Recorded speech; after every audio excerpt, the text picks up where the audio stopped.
Eu saúdo a todos os irmãos na paz de nosso Senhor e Salvador Jesus Cristo. Amém. Como é bom estar aqui, ver os irmãos, rever alguns amigos. Aí está o pastor Wagner, muitos obreiros, professores.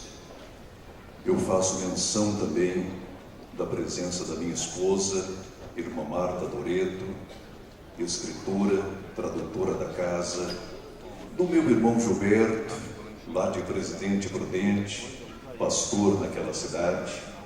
Foi-me uma grata satisfação chegar aqui e encontrá-lo. Irmãos e muitos amigos, quer do Rio, São Paulo, de todo o Brasil. O Brasil realmente é um país maravilhoso. A gente reclama, fala mal, mas é o nosso país. Um dia ele entra nos trilhos. Por enquanto, cabe-nos orar, interceder por nossa gente, para que Deus nos abençoe. Na Casa Publicadora das Assembleias de Deus, trabalhamos como consultor teológico. Mas a nossa orientação, sempre que existe alguma dúvida de minha parte, procuro o pastor Antônio Gilberto, que é um referencial, uma bênção. Falar sobre o pastor Antônio Gilberto seria até redundância. É um ícone. E ele não se envaidece por isso, porque tem maturidade. Que Deus o abençoe, pastor. Todos nós aqui somos seus discípulos, seus amigos, e o Senhor abriu muitas fronteiras para que hoje estivéssemos aqui. Só o Senhor e Deus sabem quantos sofrimentos e estresses foram necessários para que hoje estivéssemos aqui. Que Deus abençoe o pastor Alexandre Coelho, que durante esses dias aí maestrou tão bem este acontecimento. Aí está o César Paranaense, como ele fala desse estado. E é um estado realmente bonito. Curitiba é uma joia do urbanismo brasileiro. É uma cidade moderna. Israel, músico, que Deus o abençoe. Se eu for mencionar a todos, cometerei injustiça. Que Deus nos abençoe e que nesta palestra possamos contar com a ajuda de Deus. Eu sempre digo, se Deus está comigo, falo 30, 40, 50 minutos, 1 hora. Mas se Ele me abandona, nem 10 minutos consigo falar. Eu não sei a experiência dos irmãos, mas a minha é esta. Quando Deus coopera conosco, a oratória vai bem, o conteúdo, o vocabulário, essa comunicação que nós temos com os irmãos, com a audiência vai bem, mas se Deus nos abandona, quando termina a nossa palestra, procuramos uma mesa para entrar debaixo, esconder-se, porque nós somos dependentes de Deus. E como falaremos sobre a verdade absoluta, eu gostaria de deixar uma passagem que eu gosto muito. Em seguida nós estaremos falando sobre o assunto.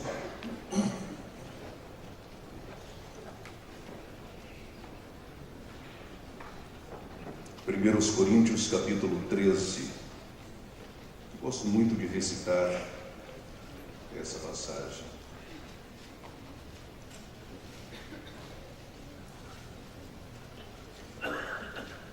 Ainda que eu falasse as línguas dos homens e dos anjos, e não tivesse amor, seria como metal que soa, ou como sino que tine.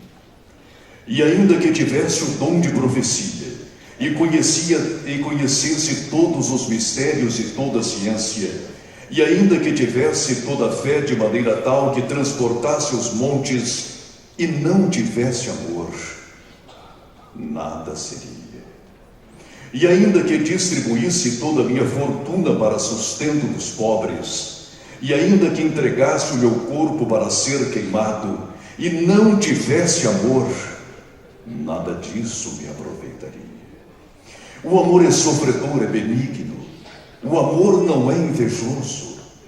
O amor não trata com leviandade, não se ensoberbece, não se porta com indecência, não busca os seus interesses, não se irrita, não suspeita mal, não folga com a injustiça, mas folga com a verdade. Tudo sofre, tudo crê, tudo espera, tudo suporta. O amor nunca falha. Mas havendo profecias, serão aniquiladas. Havendo línguas, cessarão. Havendo ciência, desaparecerá. Porque em parte conhecemos e em parte profetizamos. Mas quando vier o que é perfeito, então o que o é em parte será aniquilado. Ora, quando eu era menino, falava como menino, sentia como menino, e como menino discorria. Mas logo que cheguei a ser homem, acabei com as coisas de menino, porque agora vemos como que por espelho, em enigmas, mas então veremos face a face. Agora conheço em parte, mas então conhecerei como também sou conhecido. Agora, pois, permanecem a fé, a esperança e o amor, estes três, mas o maior destes é o amor. Amém.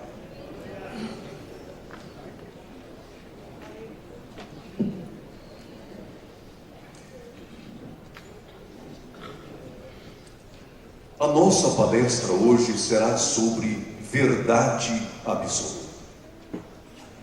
E a grande pergunta que temos a responder neste momento é: existe verdade absoluta?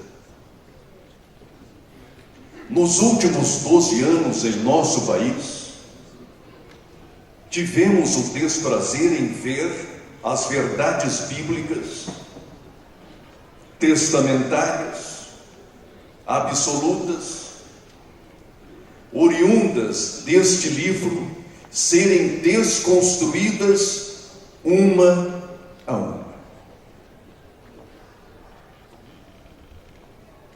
E para tanto, neste labor infernal, os promotores da mentira contaram com todo o aparelho do Estado. Tentaram destruir a infância, as nossas crianças, e para tanto queriam distribuir em cada escola um kit gay. Os evangélicos se ergueram, protestaram, falaram com as autoridades, a igreja manifestou-se profeticamente e o governo teve de recuar. E os ataques não param por aí. É por esse motivo que a igreja de nosso Senhor Jesus Cristo não pode ficar de forma alguma impassível, porque o objetivo do Estado neste momento é amordaçar a igreja, tirar-lhe a voz profética, o ímpeto missionário e evangelístico. O Estado quer a igreja sim, mas subserviente, submissa aos seus caprichos, à sua agenda, ao seu programa de governo. Mas a igreja tem um forte compromisso com este livro, que é a Bíblia Sagrada. E para tanto, não voltaremos, nem recuaremos 1 centímetro sequer, porque o nosso compromisso é com a Bíblia, a verdade absoluta.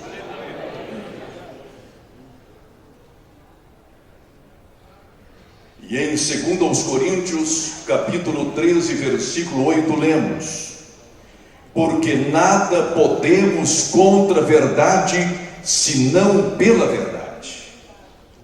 Que as autoridades se conscientizem disso a partir de agora, porque a igreja, embora não se envolva com a política partidária, não abrirá mão de sua voz profética, de seu compromisso social, de seu compromisso com as Sagradas Escrituras, que é a verdade absoluta. O que é a igreja?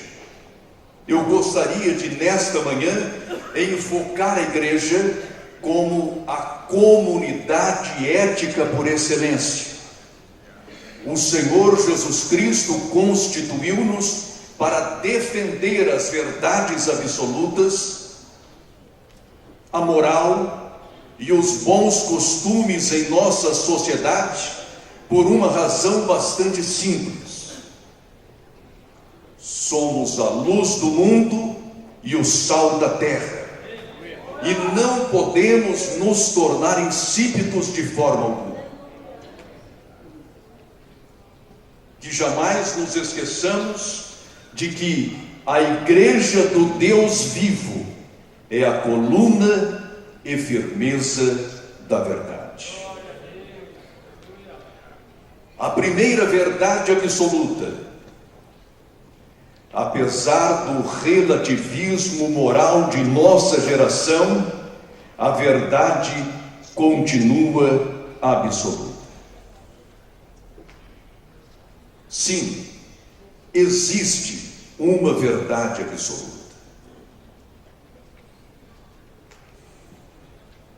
Ontem à noite, enquanto o nosso pastor Gilberto falava sobre o relativismo moral, a minha esposa perguntou: eu sei que existe verdade absoluta, mas existe mentira absoluta?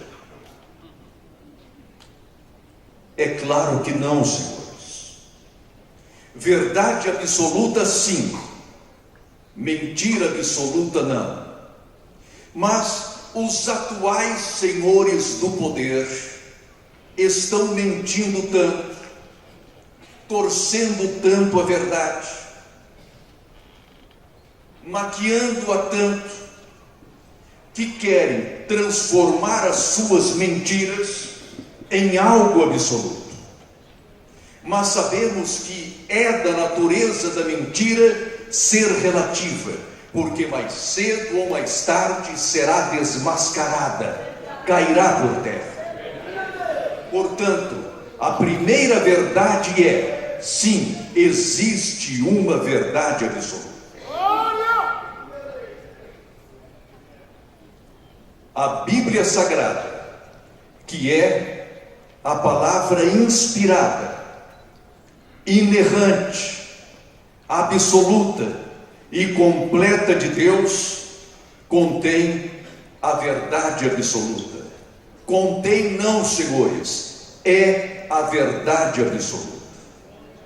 Aqui está este livro, e ele é superior às nossas leis, superior à nossa Constituição, superior às agendas de qualquer partido, principalmente dos atuais senhores do poder.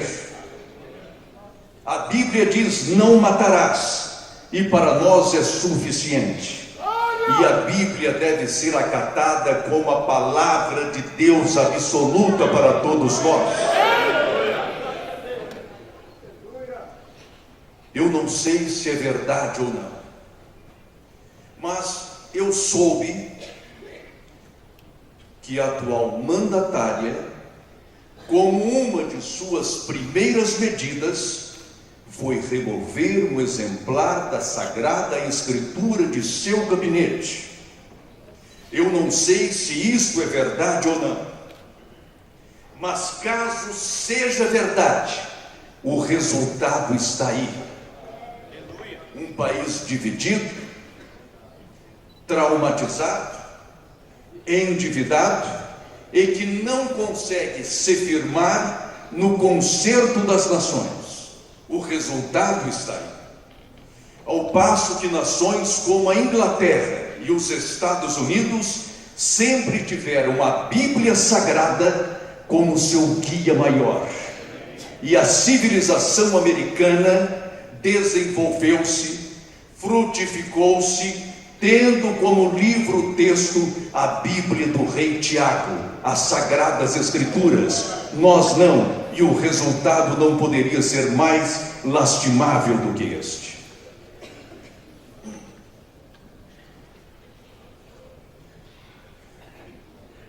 Dói minha alma. Fico triste. Eu amo o meu país. Oro por ele. Sim, senhores, oro. Mas querem retirar de todas as repartições públicas os símbolos cristãos, a cruz. É por causa disso que eu trago aqui a cruz de nosso Senhor Jesus Cristo. Querem retirar, querem calar a cruz. Ela está aqui, como está em meu coração também. Não vamos consentir que isto aconteça, porque o nosso país foi descoberto sob o signo da cruz, a cruz de nosso Senhor Jesus Cristo, e não podemos abrir mão das verdades absolutas da Bíblia Sagrada.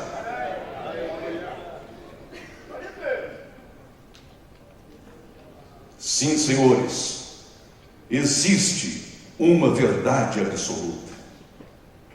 Falando sobre a palavra de Deus, em sua oração sacerdotal, naquele momento tão difícil, tão cruciante, o Senhor Jesus Cristo orou ao Pai: santifica-os na verdade, a tua palavra é a verdade. João 17 e versículo 17. No entanto, senhores, algumas igrejas, algumas congregações, muitos seminários e faculdades estão deixando de lado a Bíblia Sagrada, a verdade absoluta. Recentemente, quando estive internado, recebi a visita de um jovem. E esse moço confessou: estou fazendo seminário, estudando teologia, mas levei um choque, porque um dos meus professores disse-me: aqui reunimos-nos para estudar teologia, portanto aqui não tem lugar para leitura da Bíblia nem oração, aqui se estuda teologia. E o seu professor disse mais ainda: nós não consideramos os 11 primeiros capítulos do Gênesis como história, mas como alegoria, como parábola. E o meu conselho para aquele jovem foi: deixa este seminário para que você não vá para o inferno juntamente com os seus mestres. Irmãos, precisamos tomar cuidado com os seminários, com os institutos bíblicos, porque neles é que formamos os futuros pastores, evangelistas e missionários e teólogos. E se não tivermos cuidado, formaremos uma geração de incrédulos, perversos, mercenários, mentirosos, torcedores das Sagradas Escrituras, homens a serviços de Satanás. Que os nossos seminários produzam homens santos e comprometidos com a verdade do Senhor.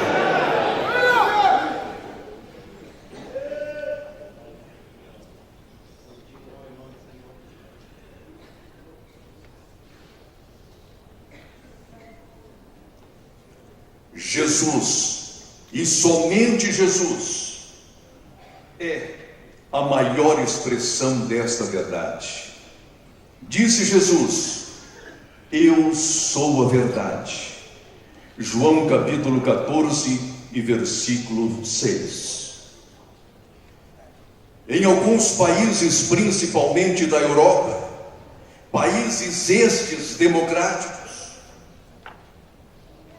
paradigmas da liberdade, já não admitem mais que se pregue ser Jesus Cristo a única esperança, a única verdade absoluta. Porque, dizem eles, Buda também é salvação para aqueles que nele creem, Maomé também. E com isso, irmãos, os cristãos da Europa estão perdendo a sua civilização.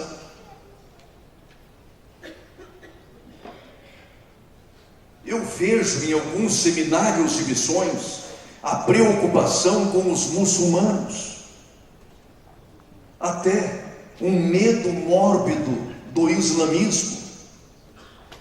Mas hoje o meu medo maior não é com o islamismo, é com o cristianismo que se observa no mundo ocidental. Um cristianismo fraco, sem vida, sem vigor, sem agressividade missionária, um cristianismo que não se avança mais. Eu tenho medo desses cristãos, porque se nós cristãos tivéssemos em nossa alma aquela promessa do Senhor Jesus Cristo que disse: as portas do inferno não prevalecerão contra ela, contra a igreja, nós estaríamos hoje ganhando os árabes para Jesus, mas nós nos conformamos rapidamente com o mundo. Nós nos tornamos politicamente corretos. Como eu tenho nojo desta expressão, politicamente corretos, mas nesta manhã eu afirmo aqui: não fomos chamados para sermos absolutamente corretos ou politicamente corretos, fomos chamados para pregoar a verdade absoluta de nosso Senhor Jesus Cristo. Aleluia! Glória a Deus!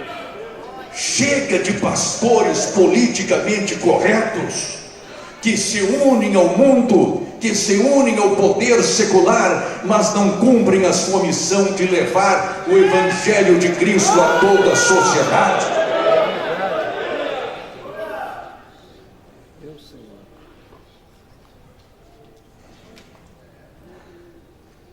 Chega do politicamente correto. Eu não posso falar isso aos poderosos, não posso contrariá-los, não posso deixá-los com raiva de mim, não posso permitir que eles me fecham as portas, por isso não os repreenderei. Não posso, por quê? Porque eu tenho favores com eles, porque devo-lhes alguma coisa. E quem disse que a igreja deve alguma coisa ao mundo? Não, senhores, a igreja é a voz de Deus, é o sal da terra, é a luz do mundo.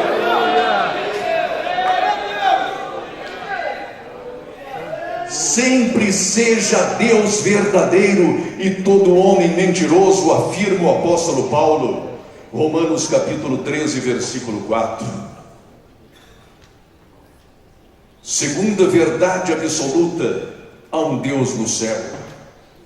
A Nabucodonosor, o poderoso rei de Babilônia, afirmou Daniel: mas há um Deus no céu, o qual revela os mistérios. Ele, pois, fez saber ao rei Nabucodonosor o que há de acontecer nos últimos dias. Daniel capítulo 2 e versículo 28. Hoje alguns crentes estão perguntando: mas as últimas pesquisas eleitorais dizem isso. Eu não estou preocupado, há um Deus no céu. que se o atual partido ganhar, eu não estou preocupado, há um Deus no céu. Aleluia! E se quiserem perseguir a igreja, eu não estou preocupado, há um Deus no céu. E se quiserem maltratar os pastores, eu não estou preocupado, há um Deus no céu. Mas se a agenda deste partido, uma agenda tão maldita que querem nos impingir, eu não estou preocupado, há um Deus no céu.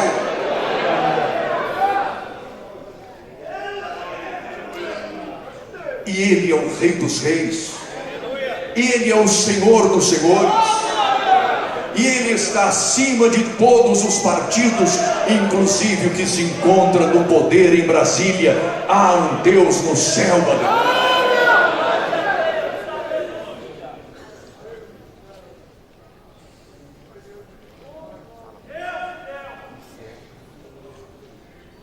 e as mentiras que se contam, há um Deus no céu, elas cairão uma por uma. Dia por dia elas cairão, e nós testemunharemos isso. Sabe por quê? Porque há um Deus no céu, superior ao Império Romano, superior aos ingleses, superior aos americanos, superior a todos os partidos, superior ao Palácio do Planalto, ao nosso legislativo, ao nosso judiciário. Há um Deus no céu, aleluia.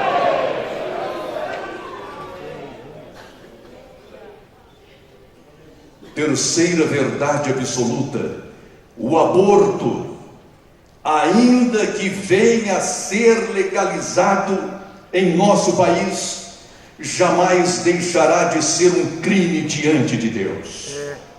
Disse Deus: não matarás. Êxodo 20 e versículo 13.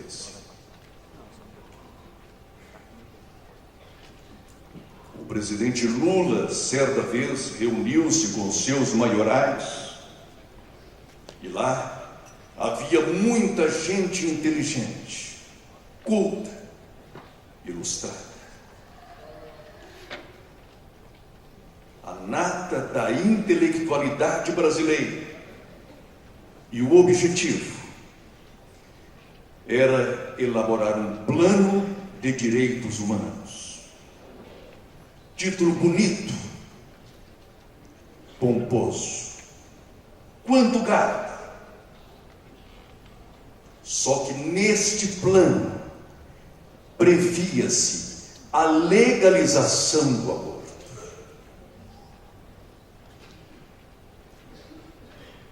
Tantos homens reunidos, tantos poderosos ali congregados, para matar criancinhas indefesas, que estão no ventre materno,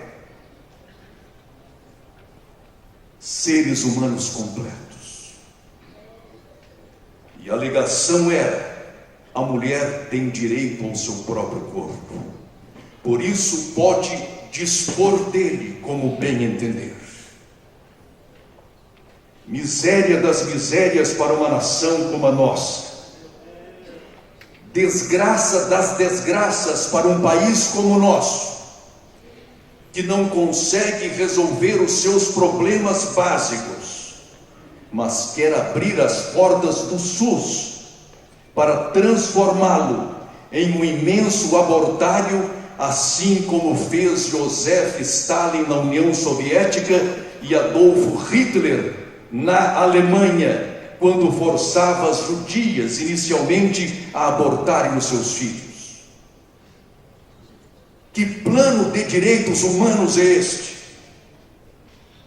Como podemos nos conformar com esta miséria?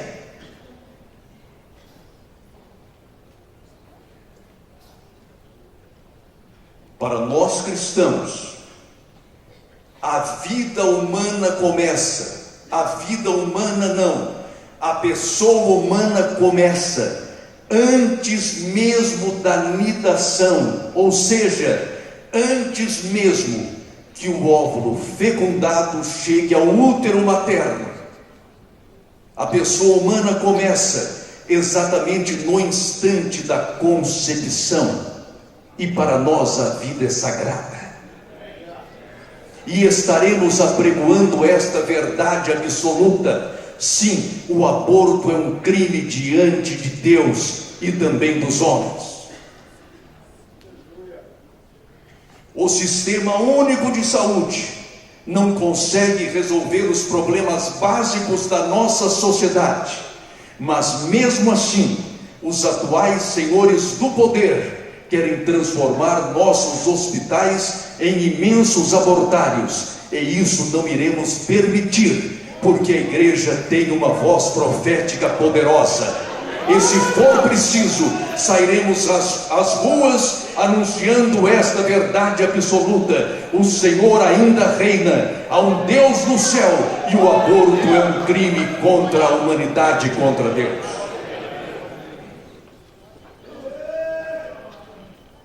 E querem eles modificar este artigo do Código Civil, que atualmente defende, inclusive, o ser humano no ventre materno. A personalidade civil da pessoa humana começa do nascimento, com vida, mas a lei, prestem atenção, mas a lei põe a salvo, desde a concepção, os direitos do nascituro. Artigo 2º do Código Civil. Só que os atuais senhores do poder querem destruir esta cláusula do Código Civil. Não permitiremos. Ainda que o façam, não poderão modificar o mandamento que diz: não matarás.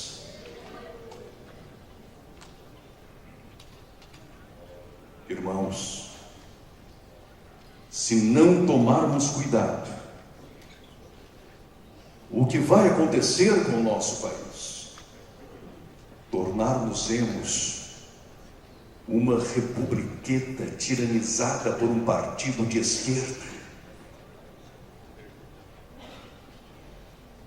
Seremos uma grande União Soviética, onde o nome de Deus será, ou tentará, irmãos, que miséria. Eu não estou aqui fazendo nenhuma propaganda política, porque eu venho com esta mensagem desde o ano passado. E atualmente, nós estamos com um livro no prelo sobre ética cristã, e eu apregoo estas verdades. Estejamos, pois, vigilantes. Quarta verdade absoluta: a eutanásia é um crime perante Deus. Eu sei perfeitamente que sofrer, passar por dores excruciantes, estar internado sem muita expectativa, não é nada agradável. Como transplantado do fígado, eu tenho passado por algumas internações bastante dolorosas. Só este ano fiquei ao todo 2 meses internado. E lá, irmãos, em um dos hospitais, nós nos deparamos com velhinhos internados há 7 anos, abandonados por seus filhos, por seus netos, e mesmo assim os seus descendentes não permitem que eles morram. Sabem por quê? Porque alguns são detentores de poupudas aposentadorias. Quanto aos velhinhos pobres, que morram, que desapareçam, que sumam de nossos lares, eu espero que tal espírito não haja na igreja de Deus. Precisamos cuidar dos nossos anciãos. Mas a quem interessa a eutanásia de verdade? aos detentores do poder, aos planos de saúde que não querem gastar cuidando dos velhos, dos idosos. E hoje, eufemisticamente, chamamos os idosos de aqueles que estão na melhor idade. Deveria ser, mas o ancião em nosso país não é devidamente respeitado, nem pelo governo e muitas vezes nem pelos próprios familiares. Eutanásia? Por que eutanásia? Vamos matar agora os nossos anciãos, os enfermos, os cancerosos, só para que os planos não gastem com ele? Senhores, tomemos cuidado para não entrarmos no caminho da impiedade, porque nós cristãos defendemos a vida, a santidade da vida, da concepção à morte natural, mas querem introduzir a eutanásia em nossos códigos, legalizando-a para que os médicos ajam como os holandeses. Na Holanda, irmãos, o filho pode recomendar ao médico que mate o seu paizinho, a sua mãezinha já idosa. Por isso se diz, o que acontece pior na humanidade, acontece primeiro na Holanda. Mas o Brasil pode e deve ser uma referência moral e ética no tratamento dos idosos e dos enfermos terminais. Estejamos, pois, alertas para que estas misérias não adentrem a nossa nação.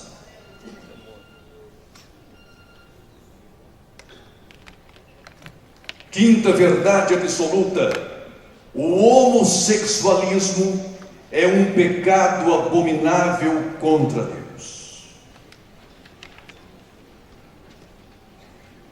Se não tomarmos cuidado, não poderemos mais de nossos púlpitos apregoar esta verdade absoluta.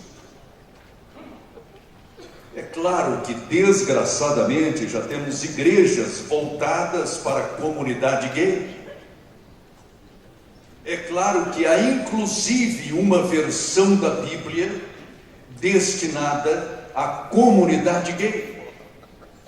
Mas a minha Bíblia, particularmente, diz outra coisa acerca do homossexualismo. Em Levítico 18 e 22 diz: com homem não te deitarás como se fosse mulher, abominação é. Irmãos, não somos homofóbicos, não temos ódio nem medo dos homossexuais. Agora, em relação ao seu pecado, não podemos agir politicamente correto, como querem as autoridades atualmente do poder, porque visam elas amordaçar a igreja para que não preguemos mais a santidade. Os atuais senhores do poder querem, subvertendo todas as instituições, principalmente a família, preparar uma síntese social para a sua revolução. E todos nós conhecemos a Revolução Gramsciana, que é levada não pelas armas, mas pela cultura, pela oratória, nas escolas. Por isso, temos de estar apercebidos. E quantas vezes não ensinamos os nossos meninos e as nossas meninas acerca do homossexualismo? Comecemos a partir de hoje.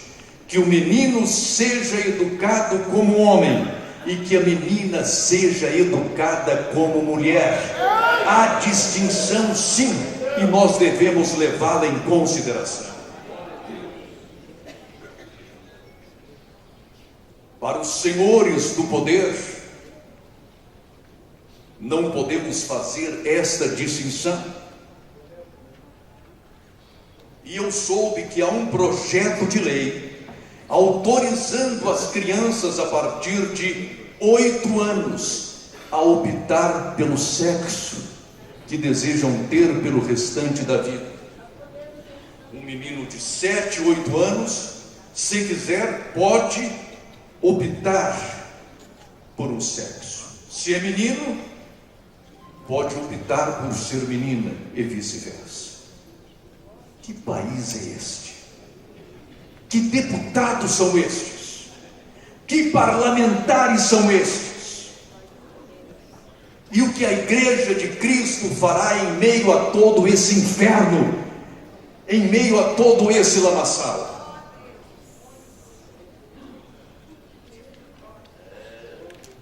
Pastor, não tenha medo. Pregue contra o homossexualismo. Ganharemos os homossexuais para Jesus, sim. Falaremos de Cristo para eles, mas nós iremos. Se não te converteres, irás para o inferno, sim. Não tenham medo de apregoar esta verdade absoluta, porque o homossexualismo é pecado. Pai, mãe, ensine o seu filho a ser homem e ensine a sua filha a ser mulher. Vista o seu filho como homem e vista a sua filha como mulher.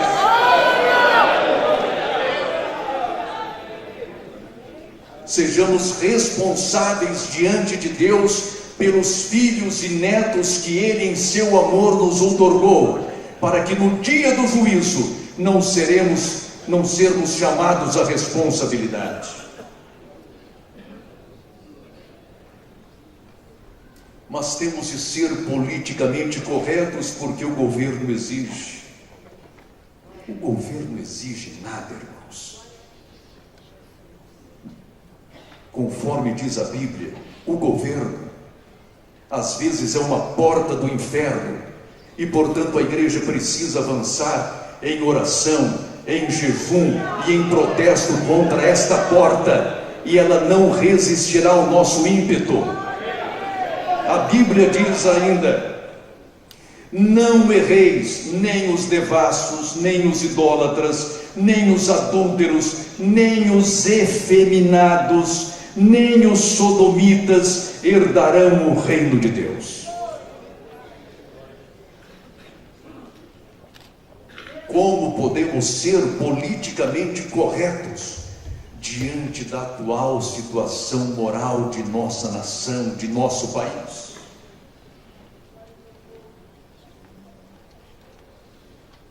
E alguns juízes hoje autorizam aos casais homofóbicos não, aos casais homossexuais a adotarem crianças. Ou seja, 2 homens formam um lar, 2 mulheres formam um lar. Irmãos, que lar é este? Que lar é este? A minha Bíblia diz acerca do lar: portanto deixará o homem o seu pai e a sua mãe, e apegar-se-á à sua mulher, e serão ambos uma só carne. Gênesis capítulo 2 e versículo 24. A família, por conseguinte, é formada por um homem e por uma mulher, unidos sob os laços do sagrado matrimônio, com a bênção de Deus e com o reconhecimento social, para que formem de fato uma família. Por conseguinte, a Igreja de Deus só reconhece família aquela que se enquadra neste molde. Caso contrário, não é família. Portanto, repito, nós pais, nós avós, Devemos educar os nossos filhos e netos, se homem como homem, se é mulher como mulher.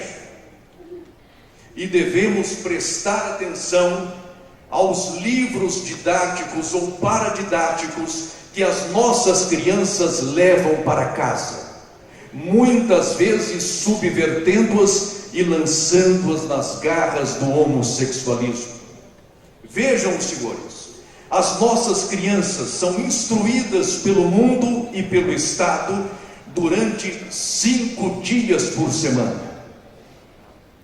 Durante 20 ou 30 horas aula, todas as semanas são instruídas. E na escola dominical tem apenas 1 hora para receber o verdadeiro ensino. Por isso esta 1 hora tem de ser muito bem aproveitada pelos senhores professores. Professor, ensine estas verdades absolutas às crianças. Ensine-lhes que o homem deve ser homem e a mulher deve ser mulher, porque este é o plano de Deus. Mas às vezes nós crentes abrimos as portas do inferno em nossa casa.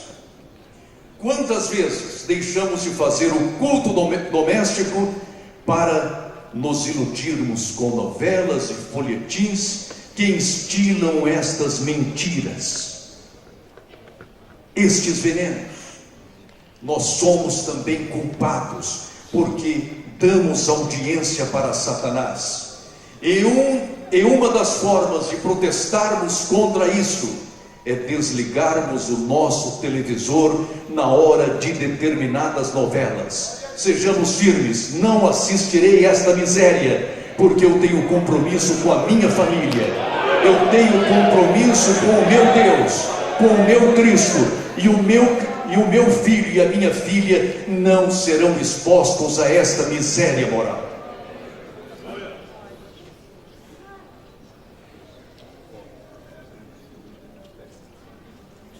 Sexta verdade absoluta: a educação das crianças é uma atribuição dos pais e não do Estado.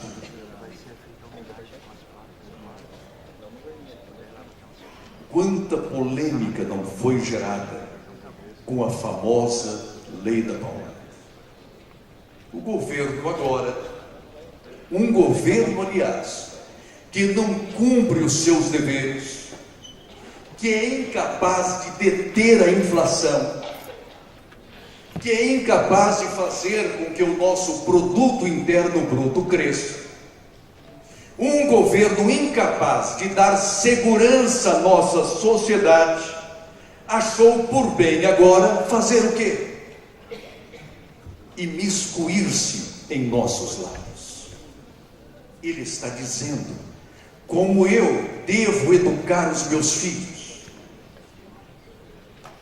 como eu devo instruir as minhas crianças.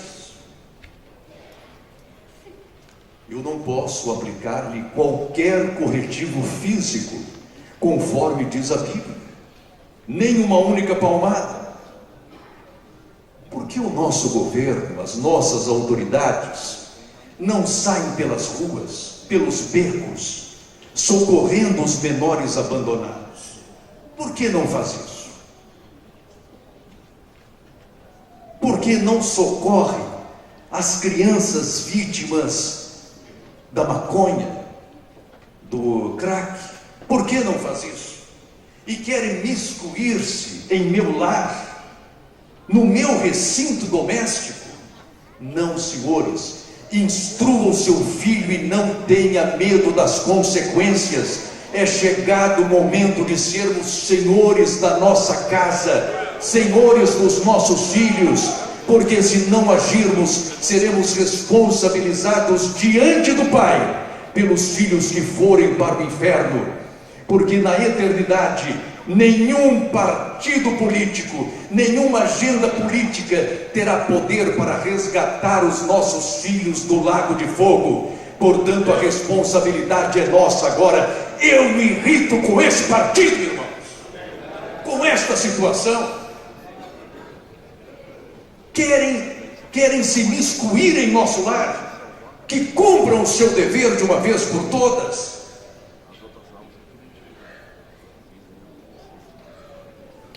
A minha Bíblia diz o quê?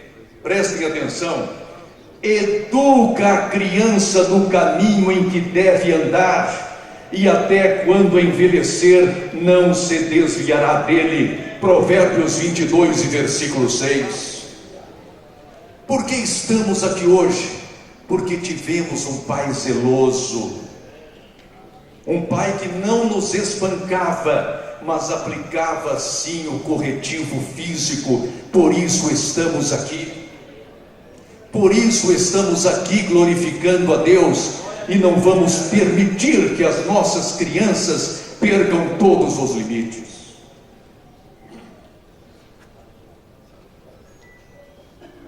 E Salomão diz ainda: o que não faz uso da vara odeia seu filho, mas o que o ama desde cedo o castiga. Provérbios capítulo 13, versículo 24. Que situação difícil, irmãos. Que situação difícil. Mas nós somos os culpados, sabiam? Nós somos os culpados. Você tornou-se um pai liberal, não se importa mais com as vestes de sua filha, permite que ela ande como uma mundana. Você é incapaz de dizer: filha, você não deve andar desse jeito. Você não educa mais o seu filho, não lhe põe qualquer limite. Ele grita com você e você se cala. Ele não vem à igreja e você diz: está tudo bem. Nós também somos culpados. E nós ensinamos os nossos filhos a não nos chamarmos mais de senhor e senhora. Eles nos chamam do que? De você. Nós nos tornamos coleguinhas dos nossos filhos, tornamos-nos coleguinhas deles. Mas você não foi chamado para ser amiguinho, nem coleguinha de seus filhos. Você foi convocado para ser o seu pai, a sua mãe. Então cumpra cabalmente o seu papel diante de Deus e da sociedade, para que você não perca o seu filho para o mundo.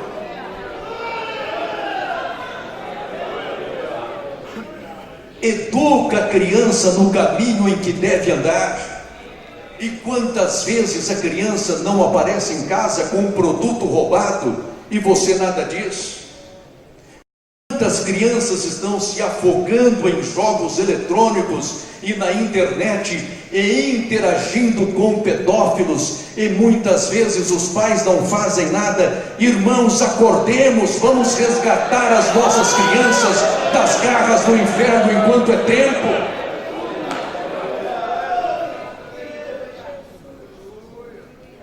E as crianças estão ameaçando seus pais. Cuidado, pai. A lei da palmada. Eu chamo a polícia. Deixe chamar. E vamos suportar as consequências em nome de Jesus. Observaram bem em que estão transformando o nosso país? Na antiga União Soviética, e nós nos calamos.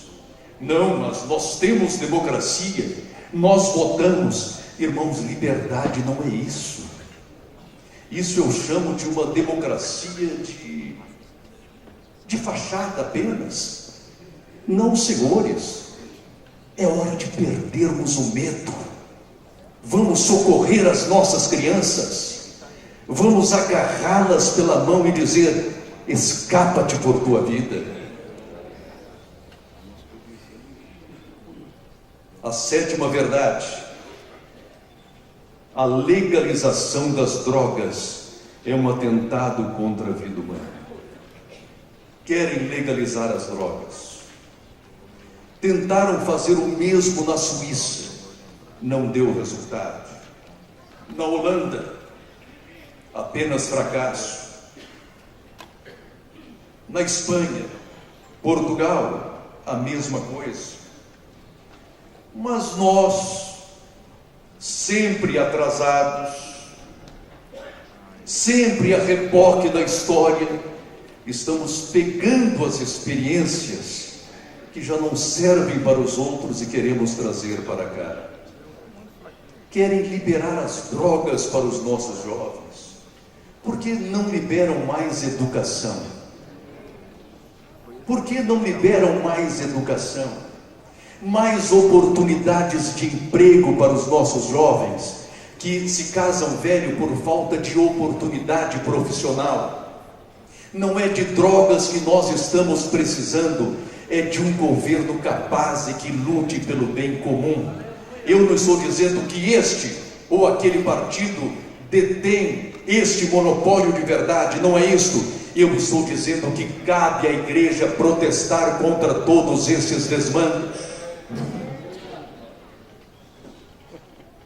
Eu sou contra a desobediência civil, sou sim.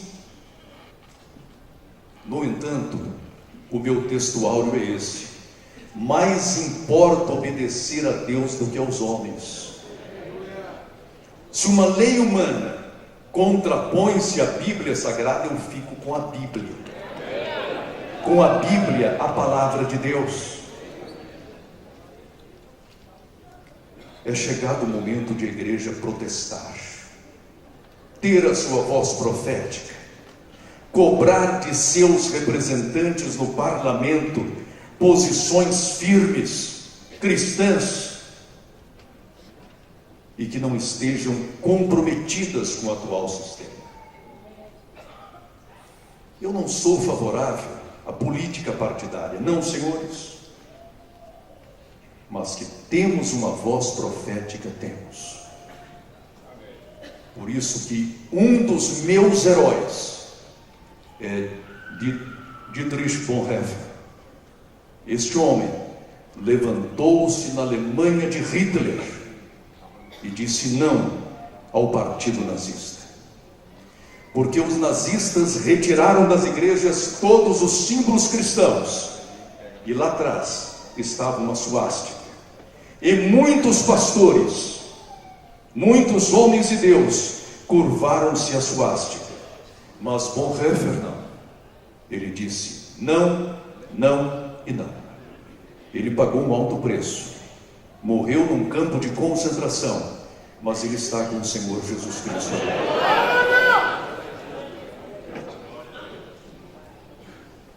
Irmãos, sejamos firmes no que tange a verdade absoluta. Que Deus nos abençoe.